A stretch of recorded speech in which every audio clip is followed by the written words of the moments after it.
Good morning, everybody. And thank you to the President of the General Assembly, His Excellency, Mr. Abdullah Shahid, for the introduction.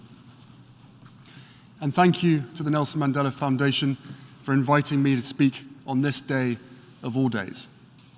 And thank you to Secretary General Guterres and the United Nations, whose promise reflects Mandela's vision of a freer, more peaceful world, for hosting us today.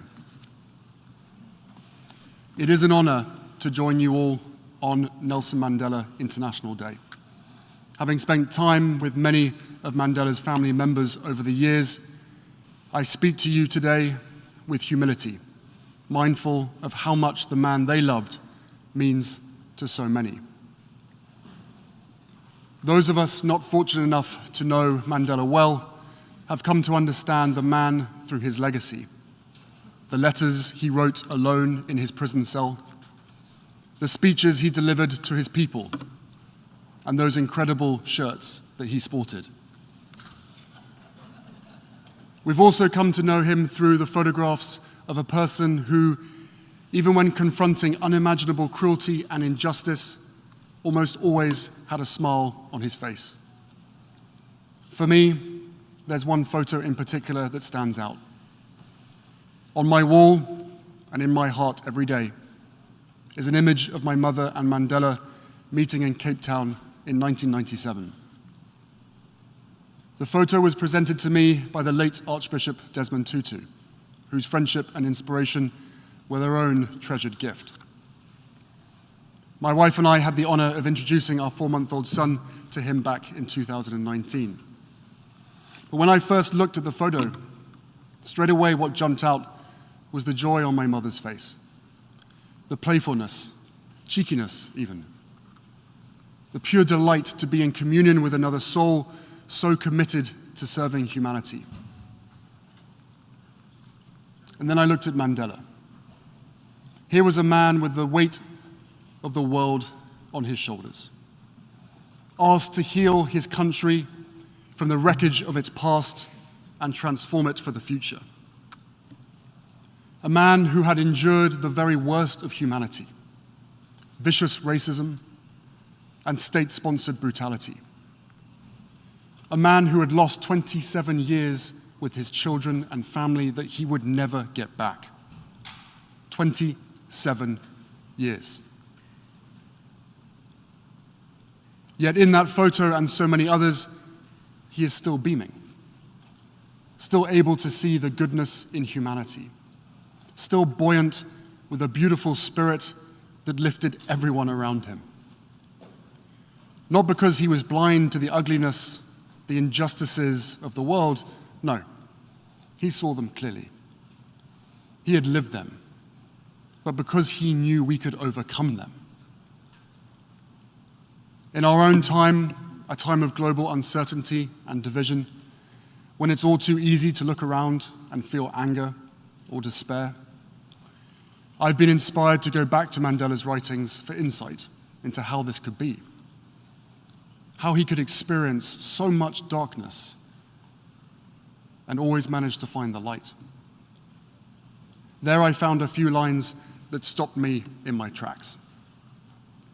In a letter from prison, he wrote, "I feel my heart pumping hope steadily to every part of my body, warming my blood and pepping up my spirits.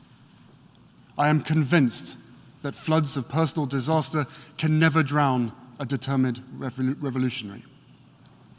To a freedom fighter, hope is what a lifebelt is to a swimmer, a guarantee that one will keep afloat and free from danger." It moved me even more when I saw the date, August 1st, 1970, 7 years into Mandela's imprisonment, not even 1/3 of the way through. In those circumstances, how many of us would have lost hope and let our lifebelts slip away? How many of us would have been broken by a system designed to do exactly that? And let's be honest, how many of us are in danger of losing those lifebelts right now? How many of us feel battered, helpless, in the face of the seemingly endless stream of disasters and devastation. I understand. This has been a painful year in a painful decade. We're living through a pandemic that continues to ravage communities in every corner of the globe. Climate change wreaking havoc on our planet, with the most vulnerable suffering most of all. The few weaponizing lies and disinformation at the expense of the many. And from the horrific war in Ukraine to the rolling back of constitutional rights here in the United States, we are witnessing a global assault on democracy and freedom, the cause of Mandela's life. According to Freedom House, our world has grown less free every year for more than a decade and a half. As so often happens in history, the consequences of decisions made by some of the most powerful people in some of the wealthiest countries are being felt even more deeply across the continent of Africa. The pandemic, the war, and inflation have left Africa mired in a fuel and food crisis, the likes of which we have not seen in decades.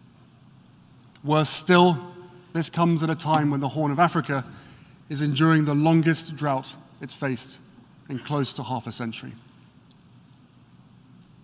And what is happening in Africa is not an isolated event. The drought there is a reflection of extreme weather we are seeing across the globe. As we sit here today, our world is on fire, again. And these historic weather events are no longer historic. More and more, they are part of our daily lives. And this crisis will only grow worse unless our leaders lead. Unless the countries represented by the seats in this hallowed hall make the decisions, the daring, transformative decisions that our world needs to save humanity. These decisions may not fit with the agendas of every political party. They may invite resistance from powerful interests. But the right thing to do is not up for debate. And neither is the science. The only question is whether we will be brave enough and wise enough to do what is necessary. So yes, this is a pivotal moment. A moment where multiple converging crises have given way to an endless string of injustices. A moment where ordinary people around the world are experiencing extraordinary pain. And in this moment, we have a choice to make. We can grow apathetic, succumb to anger, or yield to despair, surrendering to the gravity of what we're up against. Or we can do what Mandela did, every single day inside that 7 by 9 foot prison cell on Robben Island, and every day outside of it too. We can find meaning and purpose in the struggle. We can wear our principles as armor. Heed the advice Mandela once gave his son to never give up the battle even in the darkest hour, and find hope where we have the courage to seek it. Since I first visited Africa at 13 years old, I've always found hope on the continent. In fact, for most of my life, it has been my lifeline, a place where I have found peace and healing time and time again. It's where I felt closest to my mother and sought solace after she died, and where I knew I had found a soulmate in my wife. And it's where so much of my work is why my work is based there. Because despite continued hardship, there are people across Africa who embody Mandela's spirit and ideals, building on the progress he helped make possible. I see it in the communities fighting to save the Okavango Delta, defying the odds to protect their home and its biodiversity from big oil companies. I see it in the young girls who are forced out of school and into marriage in northern Nigeria, speaking out today so others may get a fuller chance to thrive tomorrow. I see it in the young entrepreneurs I met in Johannesburg, using their energy and creativity to launch businesses that serve their communities. I see it in World Central Kitchen, a partner of the Archwell Foundation, and their volunteers in Ukraine and around the world, fighting food insecurity one meal at a time.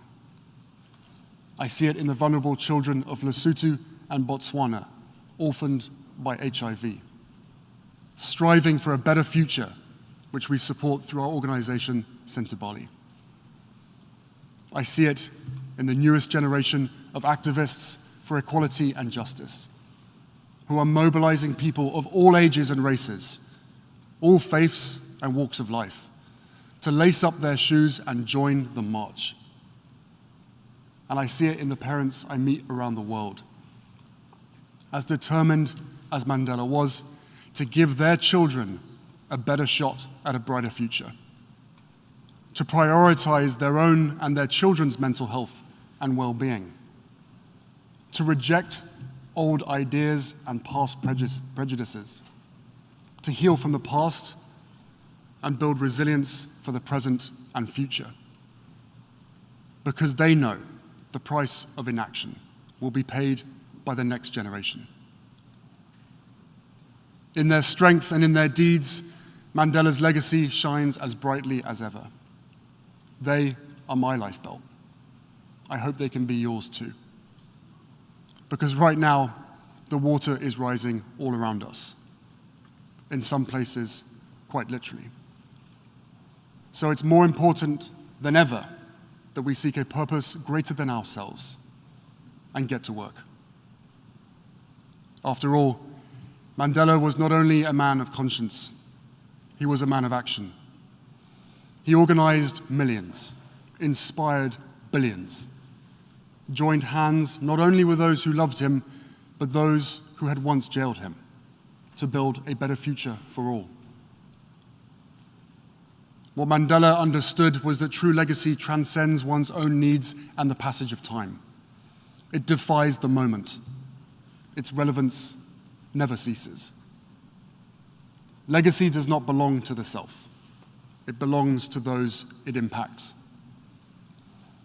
That doesn't mean he was perfect. No, he was something better. He was human. As he wrote in his autobiography, I have made missteps along the way, but I have discovered the secret that after climbing a great hill, one only finds that there are many more hills to climb. I have taken a moment here to rest, to steal a view of the glorious vista that surrounds me, to look back on the distance I have come.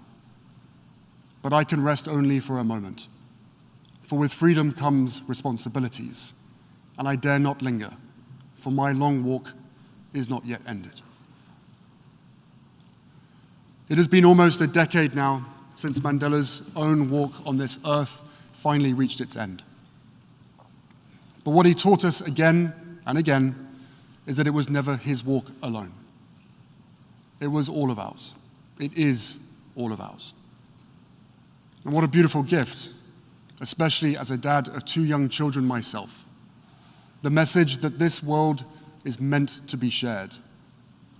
That the work of each generation is tied to those who came before and those who will come after us. That we have an obligation to give as much, if not more, than we take. And never shudder in the face of darkness, for hope is the fuel that courage requires. So on this Nelson Mandela International Day, as a new generation comes of age, a generation that did not witness Mandela's leadership for themselves, let's commit to remembering and celebrating his life and legacy every day, not just once a year. Let's talk with our children about what he stood for. Let's seek out what we have in common, empower all people to reclaim our democracies, and harness the light of Mandela's memory to illuminate the way forward. Because if we can summon our own courage just as he did, if we can see one another's humanity just as he did, a better day will truly be on the horizon. Thank you.